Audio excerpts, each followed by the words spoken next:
Good. First of all, find the thing. Can you all hear me, everybody? Yeah, it's being broadcast. Okay, thanks very much indeed.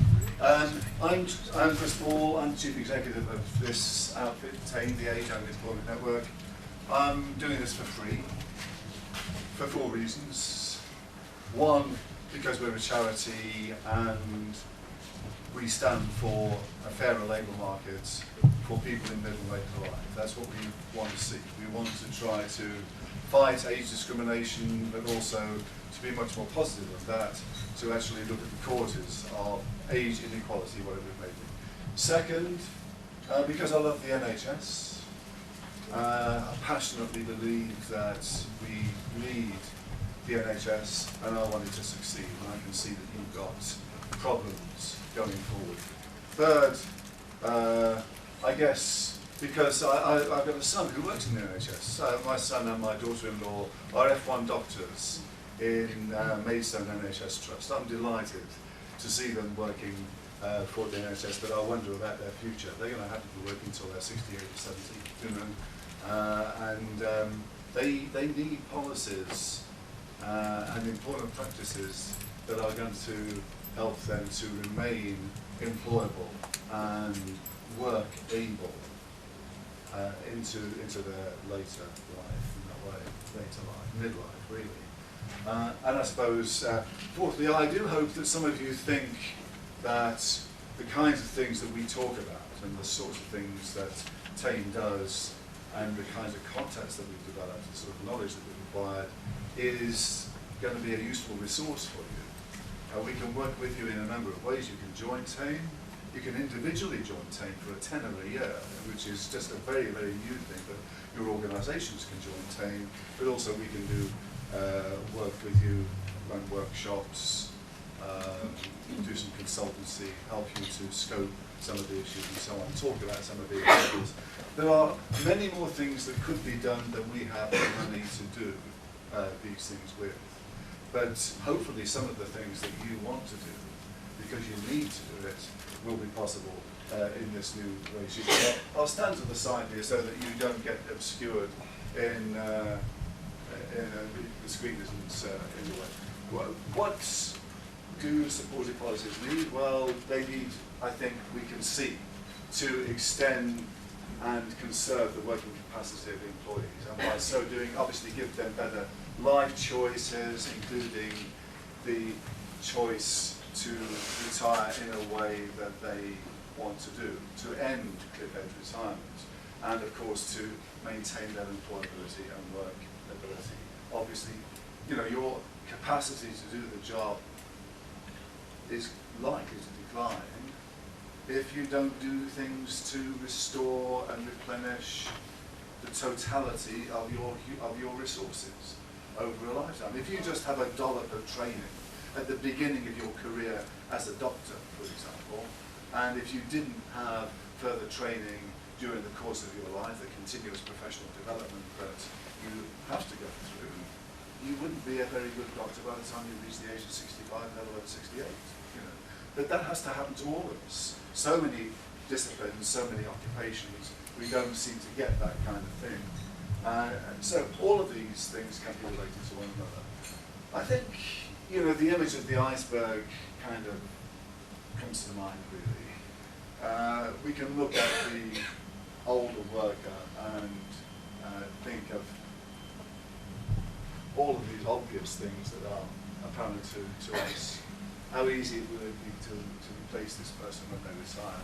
How well does he or she do the job? How much knowledge do they have in the job?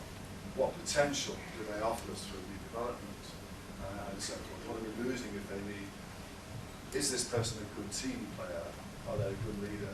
Do they attend to work reliably? And many other things. These are on the surface, they're apparent to us. But I think it's important to understand the way that the worker thinks about these things, the things that are below the surface, for example. How satisfying is the job? Am I valued? How much do I need to do this particular job? What are the other demands on me that I have to balance in order to do the job? You don't know, but I am a carer of a disabled daughter of the age of 28. And have been obviously since she was born, together with my wife. If I tell you as well that I'm looking forward to a birthday next month, I should be 69. If I just gave you those two facts and I wasn't here, you'd probably say, poor soul, you know, he needs his bus personal. I ran into work yesterday, the 6 miles from home, and I ride on my bike. You know, we aren't all the same, I recognise that, but I don't feel that my working ability has really diminished that much since I was in my 40s. I have issues the same as everybody else. I have to balance my work life in ways that possibly some of you don't. But we do need to have the flexibility and the capacity within the way that we work to meet our own personal as well as our own work demands. And what am I coping with? The job, the pace of work, the pressure, the organisational change, all of those things are going to influence me in my attitude towards working longer and whether or not I retire. And of course, you know, the big problem that I think the NHS as well as the state as a whole has got is that shoving up the state pension age, shoving up the age at which we might become entitled to our pension, isn't necessarily going to make people work longer. We've covered that already, I think, in our conversations. We may well find that more people are in poverty in that gap between when they have to retire or feel obliged to retire and they become entitled to their pension. Or some of them may be working longer and working well below their work capacity. You know, that becomes a big issue, becomes an issue for the NHS and so forth. So these are the things that we need to take on board. How do I feel about my health and technology change, the organisation that's taking place, all the skills that I've got and so forth? These are the things that we need to understand. And if we are going to address properly the issue of working longer, we need to be able to address them. Well, you know, we don't need to reinvent the wheel. We're not starting with a completely clean sheet of paper. We haven't got to think of it all ourselves. Other people have been doing good things. In many European countries, they've had the issue of population ageing, population shrinking in Eastern Germany and Italy, for example. You've got a birth rate now that is down to about 1.3, or maybe even less than that, 1 children per woman. You know, populations are creating huge problems for many European countries. We're a bit more fortunate. Our population is aging, that's certainly true. It's going to change the dependency ratio between those who work and produce and those who are dependent on the state and the labours of the rest of us. But in many ways, we're not quite as stressed as the Germans and the Finns, for example, are at present time. But they have had the benefits of a number of years during which they are beginning to cope with demographic change and cope with in very ingenious and intelligent ways. If you go into a large German company today, you will probably find someone called the demographic officer. Interesting. HR professionals amongst you will recognise this to some extent. We've got diversity specialists nowadays because that's become an issue and we need to have those sorts of specialisms.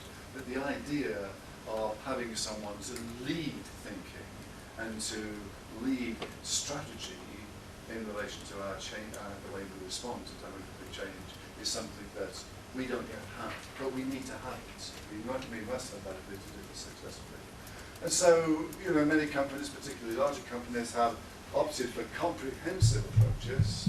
For example, flexible working hours. You find that everywhere. There's flexibility around the way that people work. This is going to become a very important issue. Combined with healthcare measures and perhaps combined with a number of other interventions as well.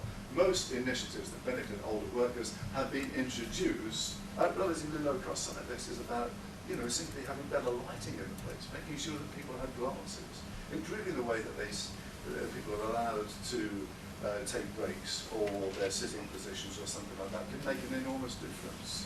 You know, understanding what the problems are is absolutely key in the first place. So these integrated and comprehensive human resource policies for active age management, they are actually quite common. It's not to say that they're all doing it brilliantly by any means, but I mean in terms of a paradigm to follow, an example to understand, this is pretty good stuff. Prevention obviously is key to it. You know, if we can prevent people from getting bad backs, if we can prevent them from having RSI, if we can prevent them from having the musculoskeletal disorders, if we can prevent the obesity that is a plague to the NHS, as well as the population as a whole, you know, by encouraging, and work is a great place to encourage and influence, encouraging people to take much more responsible attitudes towards smoking, diet, you know, exercise, all of those sorts of things, we're going to be in a better position. This isn't a 5-minute fix or anything like that. This is a long-term plan that has to be adopted. We're talking about life course interventions here from the time that people come into the organisation to the time that they eventually leave in 40 or so years' time. We need to inculcate different attitudes and a sense of ownership. I rode my bike into work when I first started more than 50 years ago, and I carried on riding it today. You know, I mean, I'm not suggesting that for one moment that everybody's got to do the same, but good habits, when you ingrain them in people, stick. Similarly with lifelong learning, encouraging people to learn means that they continue to be adaptable and flexible, and they will continue to learn new things. We need to encourage all of that sort of stuff. Successful outcomes obviously need the commitment of top management. Your management, right at the very top, must be committed and show by their own examples that they're committed as well. Company-wide awareness campaigns go back. This is a few charts all pasted together on a single slide from a survey that we recently did of the chemicals industry in Europe. You can see that even though they weren't all adopting comprehensive policies, you've got quite a lot going on here. 67% were engaging in age analysis. This is big firms and small firms alike. You know, they were looking at their age profiles. They were dealing with things like retirement planning and succession planning. Somewhat smaller, but you know, there's still 42% were analysing the retirement reasons, why people were retiring early, looking at those sorts of reasons, and having policies to address early retirement. The whole idea of generational knowledge transfer, we got the little red thing here, I'm learning as I go along, as you can see. That's one to look at. 27% recruited older workers. You could say, well, that's a good figure, it's a bad thing, and I think it's a rather poor figure myself. When I look at people who come to Tain and tell us about the problems that they have, and I look at the survey that we ran recently of 50+ job seekers, and I see that 83% believe that they were discriminated against by employers. Employers see them as being too old. I think this is a poor do, actually.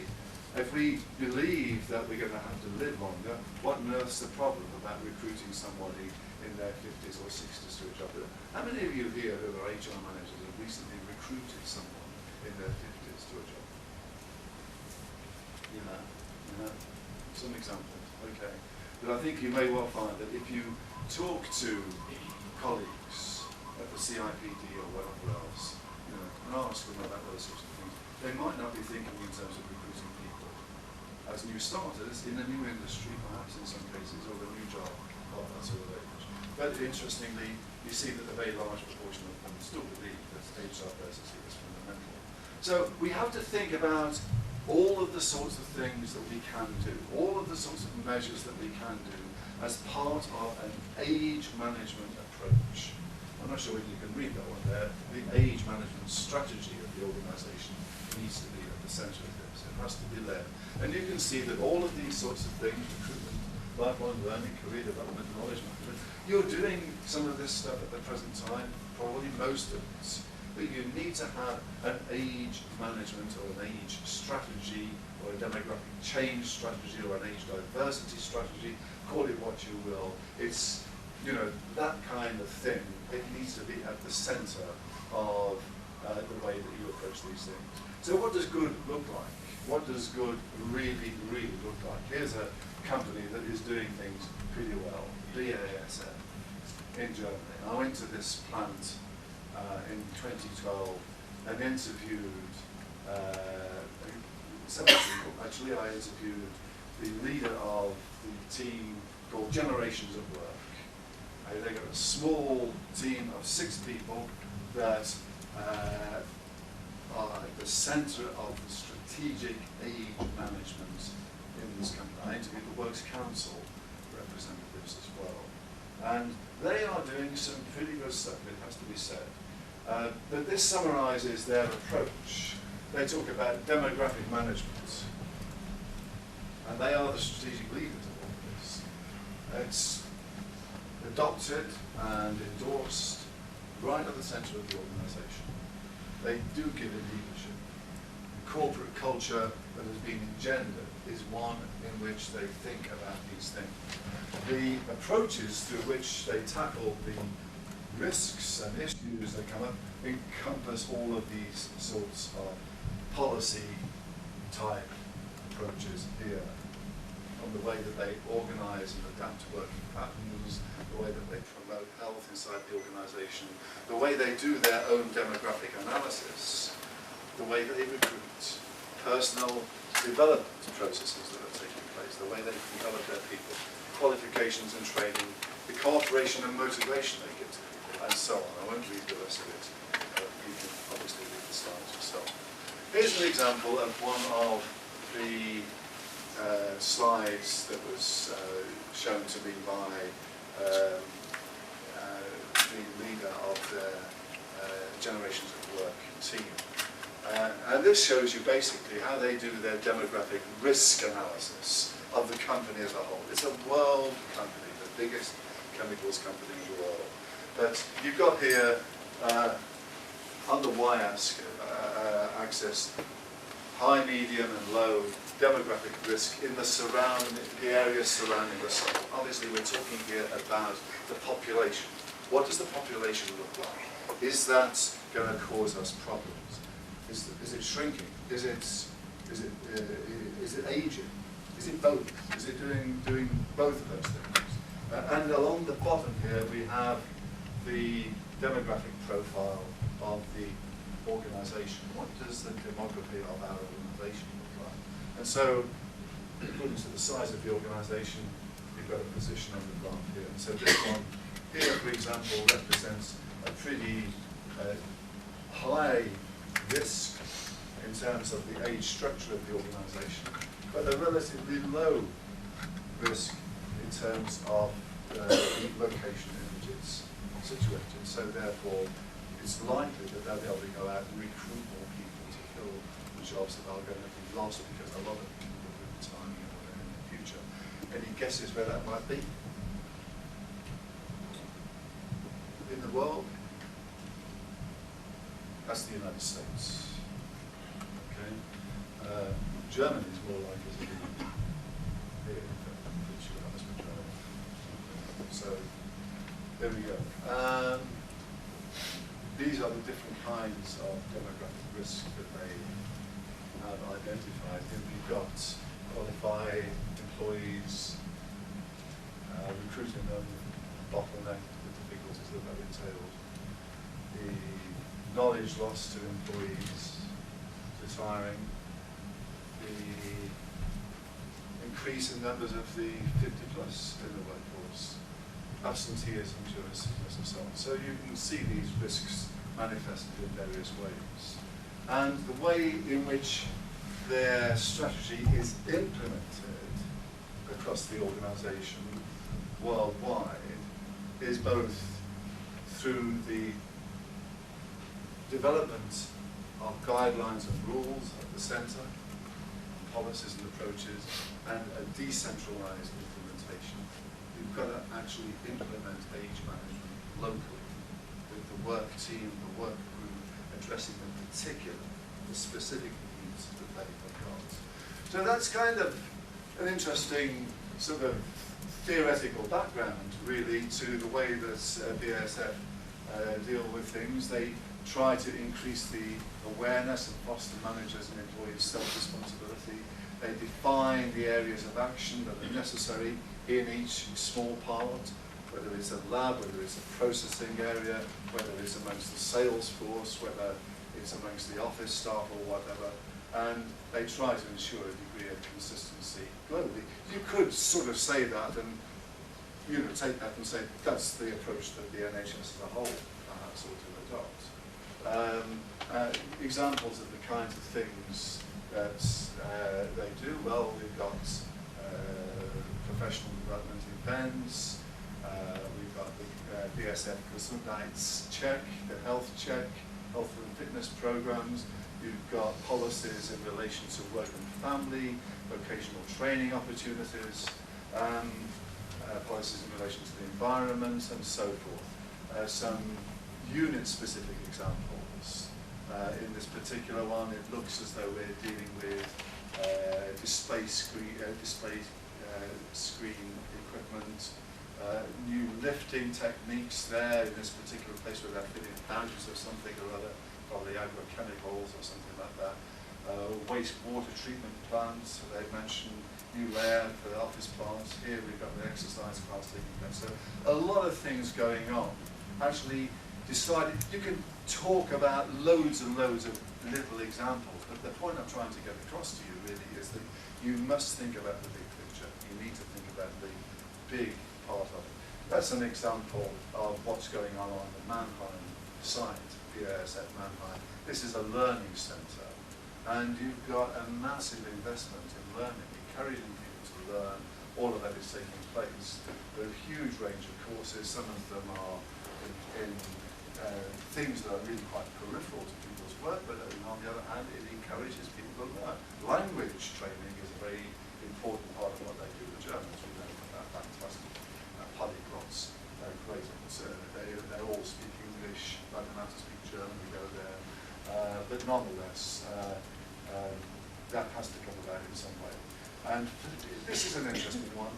When people change their jobs, when people move from one job to another, they have a facilitated process of knowledge transfer. They sit down with someone else, facilitating the passage of important tacit knowledge that isn't written down, that is really important. So there's a whole process that takes place as far as that's concerned. You don't have people leaving and taking it all with them.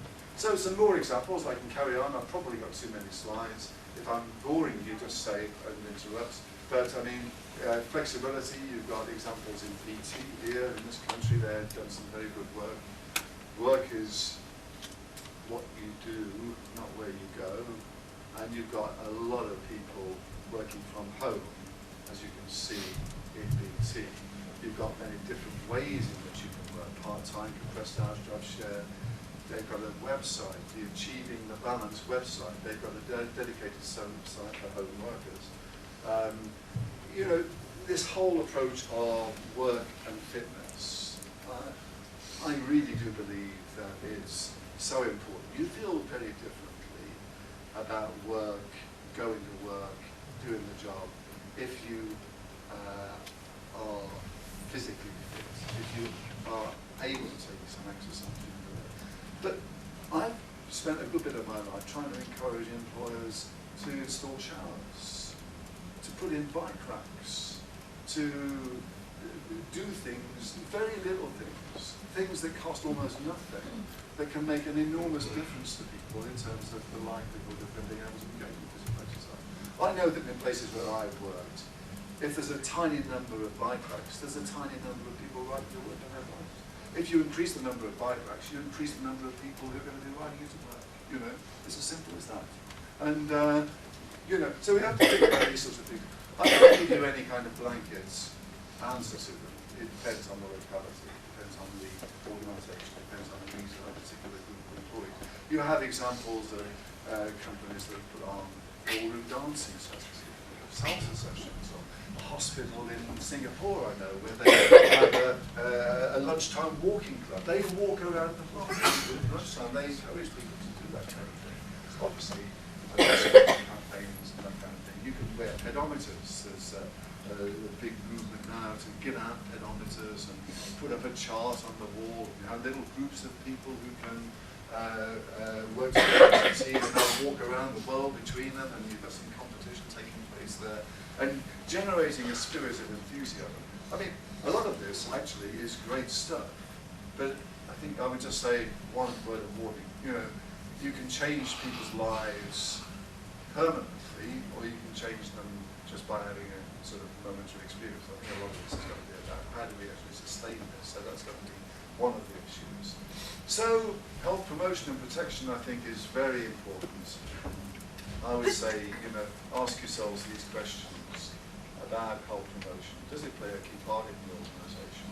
Does the organisation of work consider things like ergonomics and job design and workplace design? Are there health-related services, checkups, flu jabs, non-smoking seminars, physio, anti-stress seminars, that sort of thing, nutrition and diet advice, all of those sorts of things? Do they play a part in your organisation? Does your health promotion account for the special needs of older workers? It should do.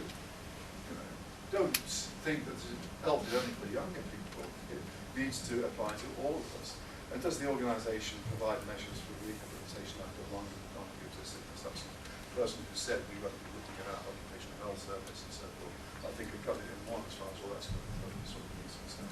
Here's an example of physically demanding work, the building industry.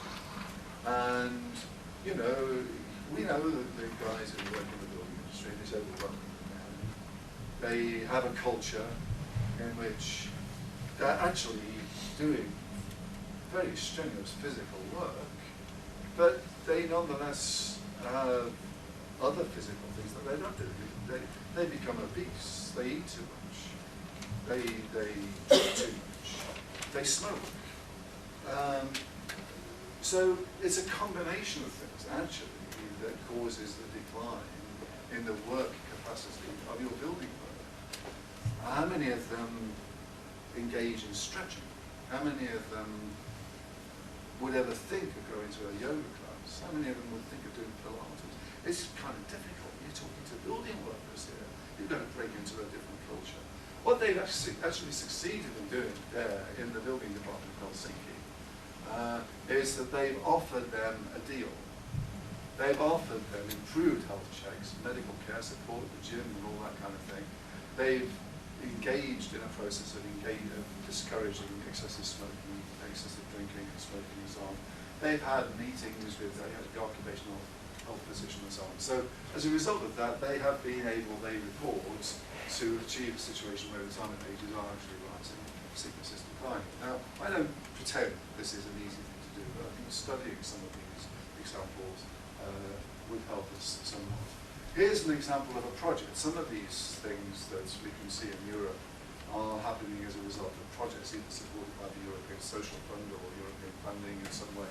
This one is actually a project that was supported by the local authority, and the municipality of Horsens entered it for the AARP, American Association of Retired Persons, Best Employers for Workers Over 50 award, an international award, which I can say we'll do that as we get to the end here. But this is the Good Working Life project, initiated with local authorities and the public sector union. The aim is to motivate teachers to stay employed instead of taking early retirement. Teachers, we all know, we talk to a teacher, we talk to people in the teachers' unions in particular, they say teachers cannot possibly carry on working until they're 68. I have to agree. If they're working under the sort of pressure and the sorts of working conditions that they have at the present time. I know my son, my other son, is a teacher actually now in Austria. But when he was working here in Britain for a couple of years after qualifying, he was under huge pressure. And I don't know what it is. I mean, the Austrians seem to take a somewhat different approach to the way in which they work, and for some reason he feels that it's a lot more relaxed. So I think that we can change things. It's going to be very difficult, but we could change things, and this is where clearly this particular project comes in. They showed that by changing work content, reducing working hours and other initiatives, that had an impact on people's intentions to stay. I think if you ask those questions of teachers here in the UK, they would probably agree with you if you could do that. Yeah. Okay. Shall I do you want me to stop there, or do you want me to sort of carry on with the rest of it? How much longer? I can skip some of them as we go through. Like but I've got some at the end that I'd like to show you as well. Okay, I mean, I want to respect your needs and wishes here. You can see that I've got a lot to say, and I don't really have to can't speak to that. So, there we are, this is the project, this particular one. Stress and burnout, obviously, all of that sort of stuff, very important. Here's an example of intergenerational knowledge transfer. We can talk about that some other time if you like, but that's an important thing. Here in this particular Finnish paper mill, they've got younger and older workers working side by side in order to achieve that. BMW, you probably all heard the story of BMW, the fantastic approach that they've done. You don't need me to tell you about it, but it's worth having a look at it if you haven't seen it already. Policies for working carers, you need to address those sorts of issues. I can speak passionately and personally about that. I know that working carers need support. If you want to keep people on board, keep them in the workforce, you've got to have the sorts of policies that are those who are here to support working carers, and many different kinds of working arrangements. So ending cliff-edge retirement, obviously, you know, that's another thing as well.